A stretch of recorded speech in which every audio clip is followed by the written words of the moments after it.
Dragi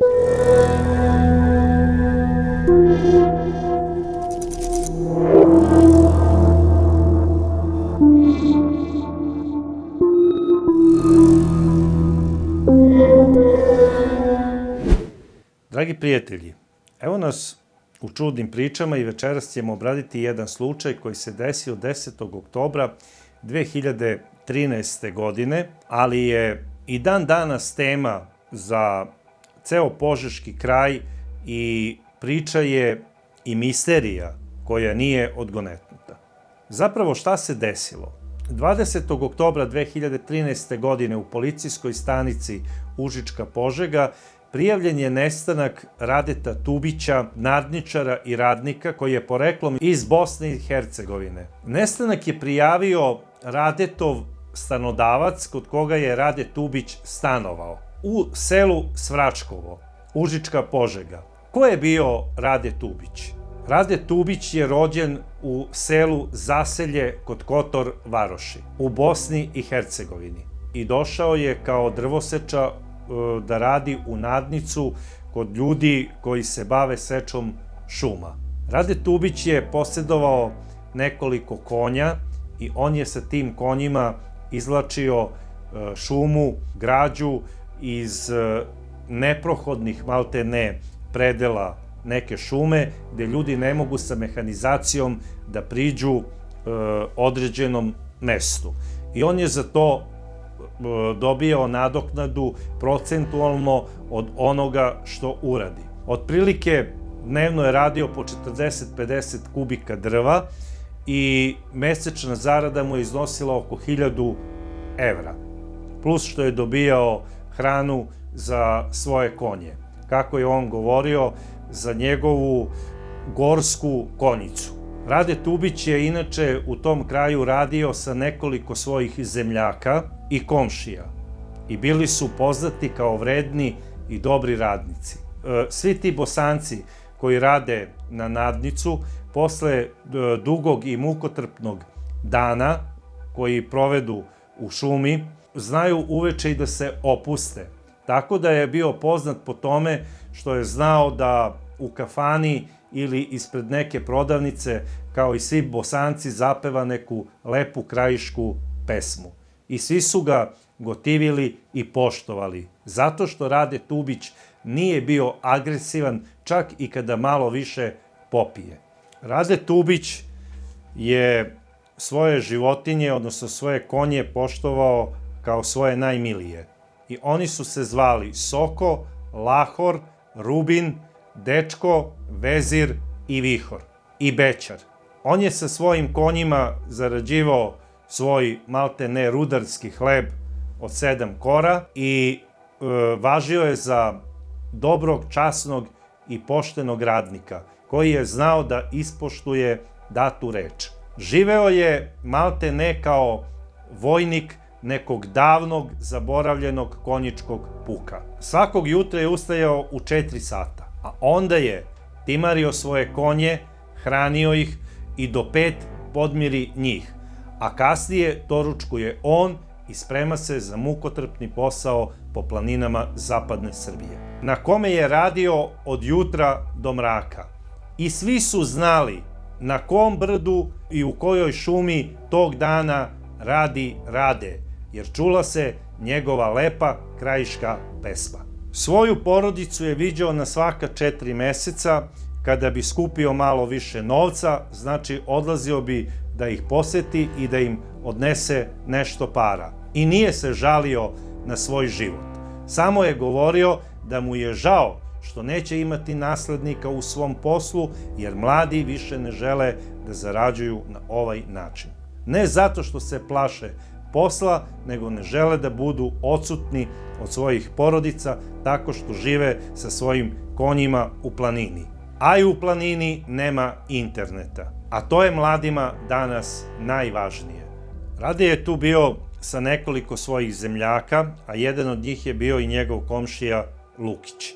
Oni su svakog dana, znači, bili zajedno i prosto im je bilo nezamislivo da prođe dan, a da se oni ne vide, ne ispričaju i ne povere jedan drugome šta se kome desilo sa njegovim konjima. I dan danas ljudi na Bukulji pričaju o Lukiću i o Tubiću kako su tu sa svojim konjima i sa svojom konjicom četovali i ljudima spremali drva za zimu. Ja ne znam tačno u kom periodu je i iz kog razloga Rade napustio Bukulju, ali je on iz Šumadije prešao u zapadnu Srbiju, tačnije u Užičku Požegu, u planinama oko sela Godovik.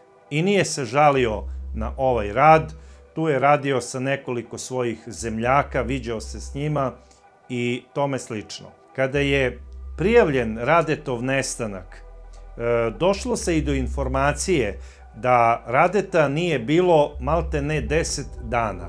Zadnji put je primećen 10. oktobra 2013. godine, kada je popio jednu flašu piva ispred prodavnice u selu Godovik i rekao je: ljudi, ja vas pozdravljam, a sada idem gore u planinu malo u život.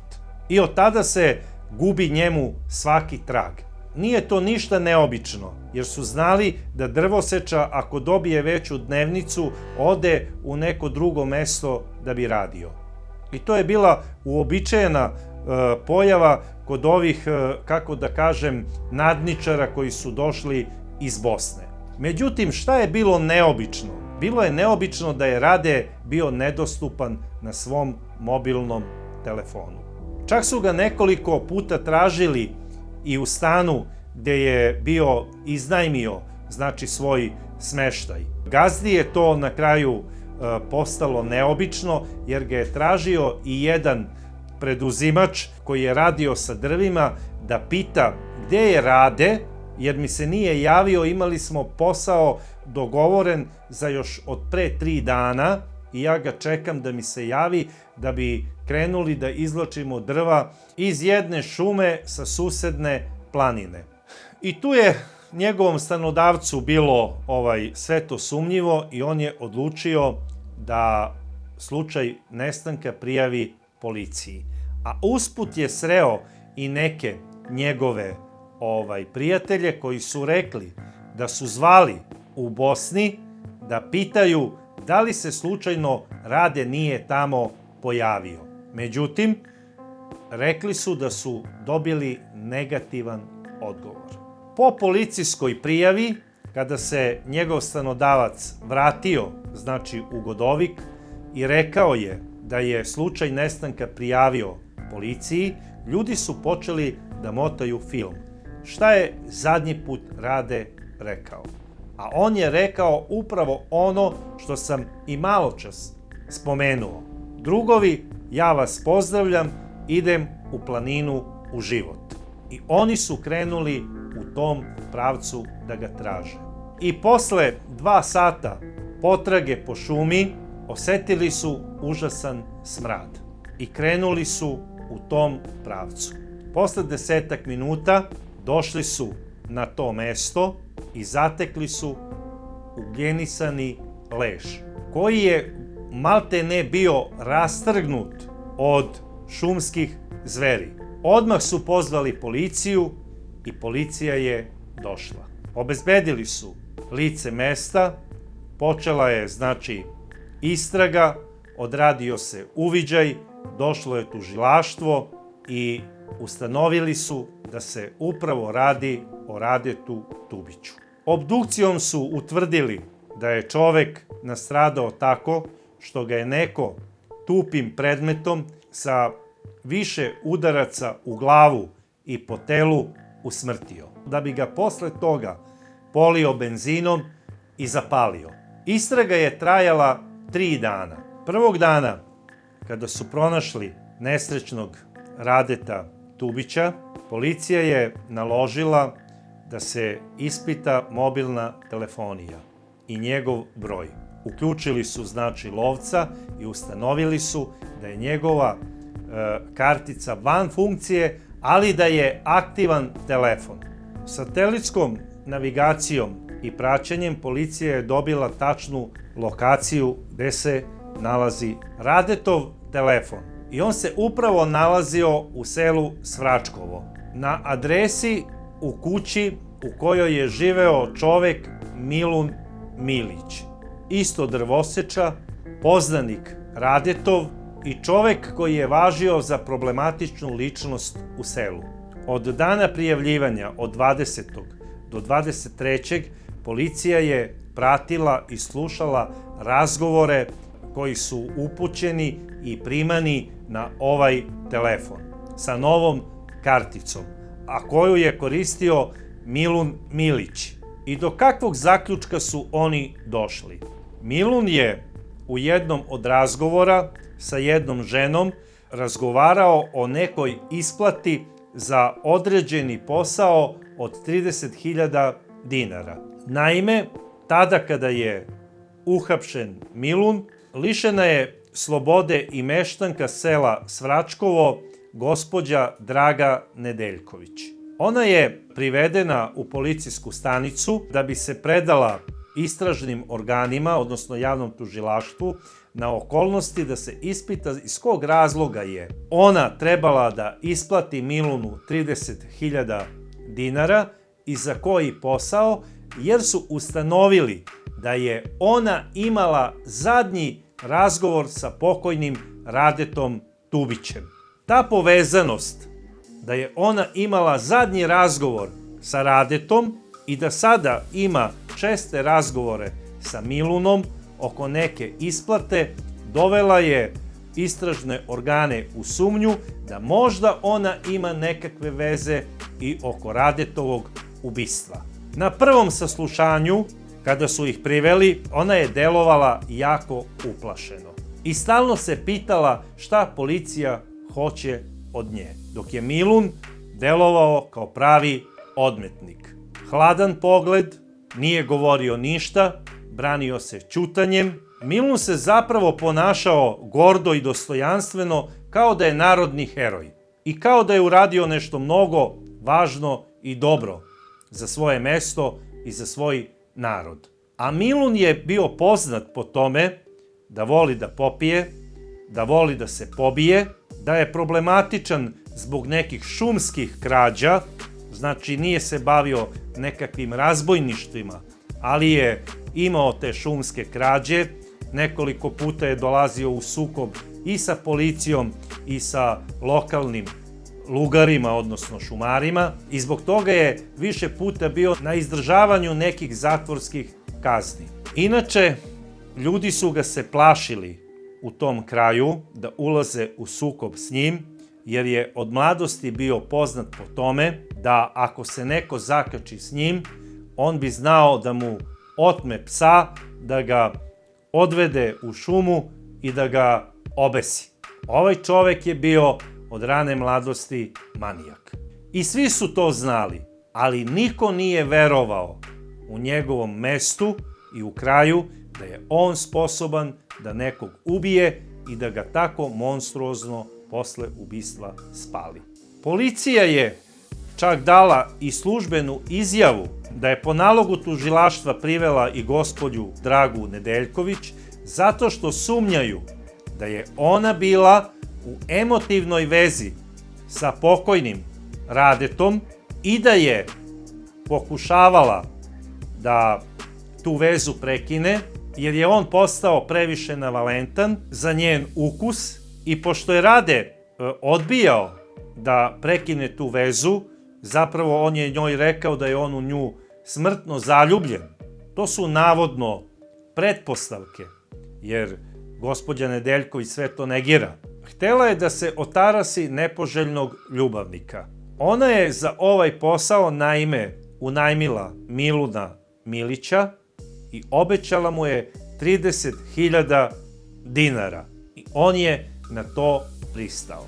Po pretpostavci tužilaštva, Draga Nedeljković je navodno pozvala Radeta Tubića i zakazala mu sastanak na samo njima znanom mestu u planini. I on je naravno to jedva dočekao i pristao je.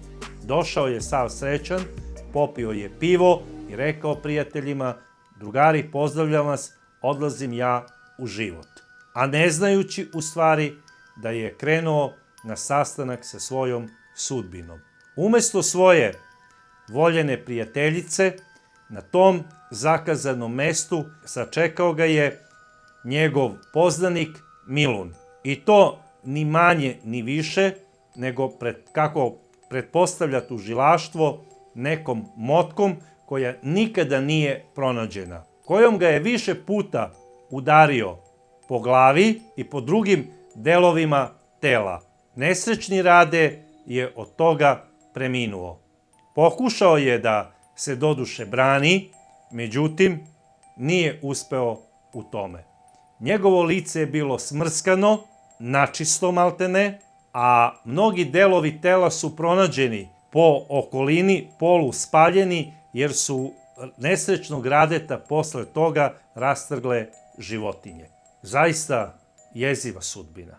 Da li je ova pretpostavka tužilaštva tačna ili nije, mi to ne znamo. Po završenoj istrazi, tužilaštvo je podnelo krivične prijave i protiv Drage i protiv Miluna. Protiv Miluna po članu 114 za teško ubistvo, a Dragi je podneta krivična prijava za podstrekavanje u izvršenju ovog krivičnog dela. Tužilaštvo nije moglo da donese materijalne dokaze da je i Draga bila u neposrednoj blizini i onda bi njoj bilo suđeno za teško ubistvo u saizvršenju.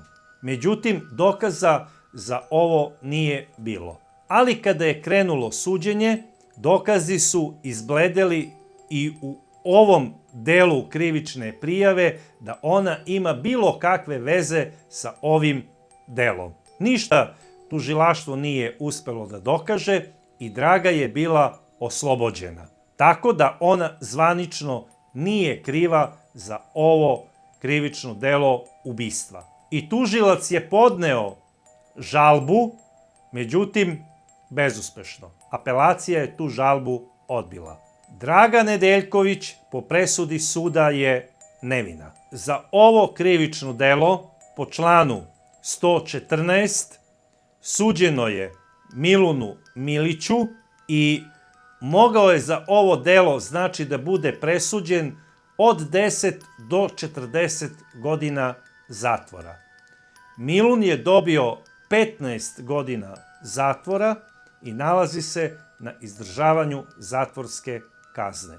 On je delo priznao, čak šta više, rekao je u jednom delu da je to uradio iz koristoljublja. Lično ne bi sada hteo da komentarišem presudu suda, ali je on evidentno osuđen po ovom članu na onoj donjoj, nižoj lestvici ovakvih presuda. Dobio je maltene minimalnu kaznu za ovaj svirepi zločin sa umišljajem. Draga Nedeljković je inače udata žena, ima 2 dece, u stabilnom je braku i od trenutka kada je dovedena u sumnju da je povezana možda sa ovim delom, svi o njoj pričaju sve najbolje u selu. Govori se da je ona maltene svetica i mučenica. U svakom slučaju ova žena je pobožna žena koja redovno ide u crkvu i redovno pali neke misteriozne sveće van onih koje je namenila preminulim članovima svoje porodice. Kome ona to ponekad upali sveću za pokoj duše, to samo ona zna, a na kraju krajeva nije ni dužna da o tome priča. Šta je najčudnije u ovoj priči? Kao što sam na početku rekao, bosanski nadničari koji seku drva u okolini Godovika bili su poznati kao vredni ljudi i po svojoj pesmi koju su pevali dok mukotrpno rade. I dan danas oni rade u okolini Godovika. Isti posao drvoseča. Ali se više njihova pesma ne ori godovičkim šumama. Prelepe bosanske pesme su prestale da se pevaju u ovom kraju od kada je Rade ubijen. I postavlja se pitanje zašto? Ako znate odgovor, napišite ga u vašim komentarima. A mi se vidimo u sledećoj čudnoj priči.